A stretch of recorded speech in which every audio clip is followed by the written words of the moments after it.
Humanity was unique among all the races in the galaxy in three respects. To begin with, they were the only ones who have very little psychic ability.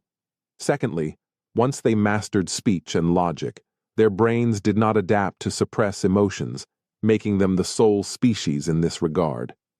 Third, they were the only animals that could move past their pain and forget about it. Nobody was aware of the cause of this phenomenon.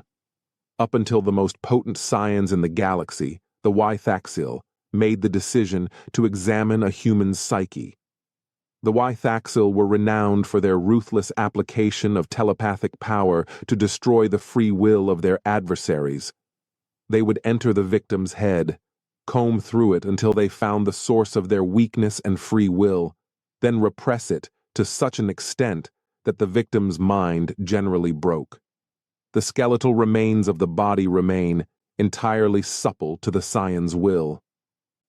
When opponents far more skilled than them had failed, how was a species devoid of psionic potential likely to match their abilities?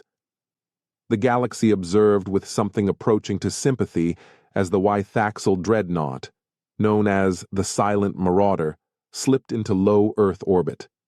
A few whispered to each other that humans had no hope of winning against the bigoted aliens.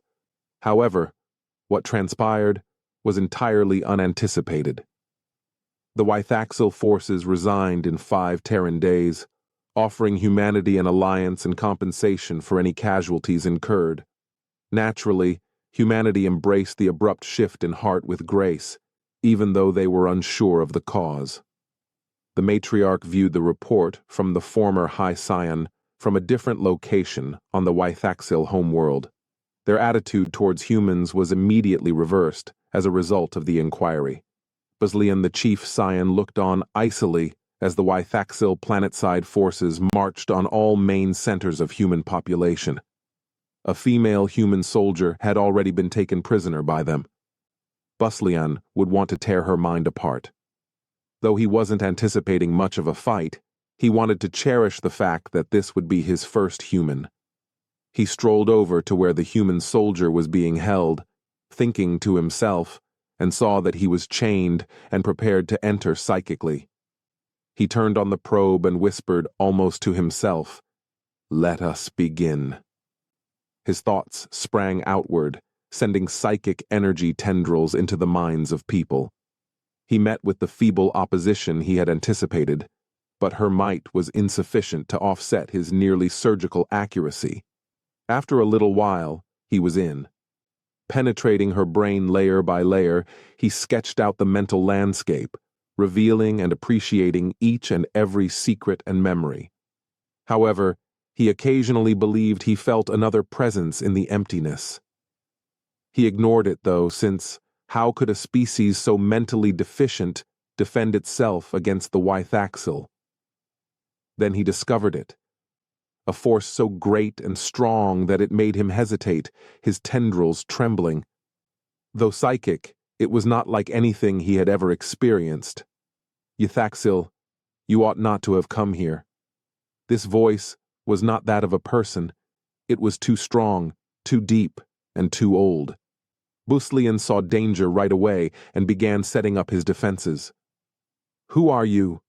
With a trembling voice, he asked. The Ythaxil attempted to flee, but the presence moved more quickly. It took hold of his thoughts in an instant, wrapping its chaotic tentacles around him. Baslian felt a chill go through him as he realized he was no longer leading this psychic struggle. The murmured voice is guarded by us. Baslian attempted to break the connection, but the presence persisted. Images flashed before his eyes as it pulled him through the human mind, slices of the past, painful memories. He witnessed her holding a dying colleague while the battle's flames licked at the corners of her eyes. He shared her sorrow, her hopelessness, the atrocities she had gone through. However, no human should be able to carry these memories. She ought to have been broken by them. Still, there she was, unflinching, rebellious. The voice growled, "You want to take over their heads." "However, you are not understanding. We keep them safe." What are you?" Even in the mental domain, Buslian's voice was hardly heard as he stammered. The voice answered, "We are the ones who have always been. We were here before you, and even before the stars.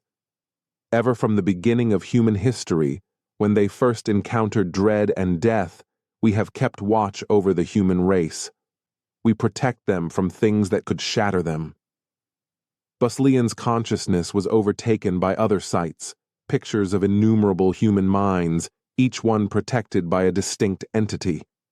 They were shielded from the greatest evils of their existence by ancient, twisted monsters who lurked in the shadows of their consciousness.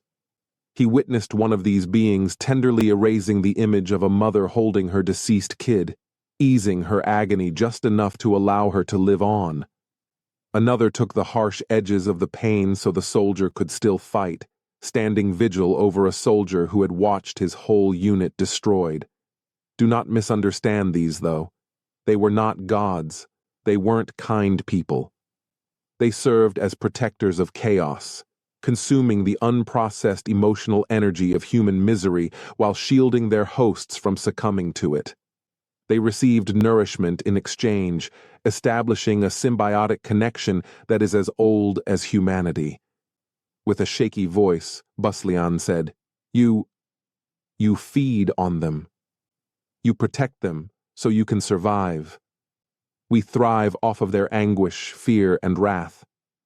We steal the worst memories they have, the ones that would break them, and we suffer in exchange. We are more powerful than you may ever imagine when we stand united. The weight of the truth caused Buslian's psyche to crumble. The Ythaxil had believed that humans could be shattered, just like any other species they had come across, that their wills could be twisted and their minds could be controlled. However, humanity possessed a secret that even they were not entirely aware of. The Protectors. These eldritch horrors, which erased the worst memories and numbed the sharpest pains, guarded every human mind. Without them, the weight of its own sorrow would have caused mankind to crumble.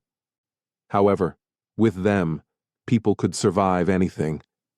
Buslian sensed the presence gripping his thoughts more tightly. He tried, but it was in vain. The Guardian whispered, "You thought you could break them. However, it will be you who breaks." With one last burst of energy, the Guardian forced Buslian from the human's consciousness. His thoughts shattered, he dropped to the chamber floor, gasping for air. The ancient creature that had shielded her had obliterated his once powerful psychic talents.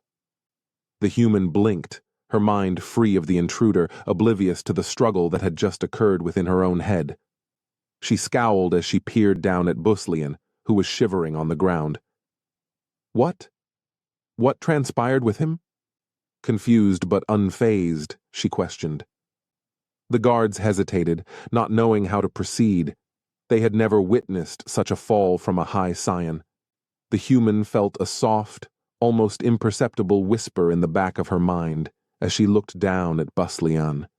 It was a presence that had always existed but had never spoken. It murmured, "You are safe. You've been that way forever." She was unable to fully grasp the reality of what had just happened and didn't understand it. However, she had an odd calmness. Like all people, she had survived. And somewhere, well down in her subconscious, the old Guardian went back to sleep, to await the next time it would be called upon. Similar Guardians kept watch over their charges in the thoughts of human soldiers all around the battlefield. They served as quiet, unseen guardians who were obligated to mankind for reasons that even they were no longer quite clear on. However, one thing was certain: mankind was unbreakable, not with the eldritch creatures manning their defenses. I hope you enjoy this story. Like and subscribe video.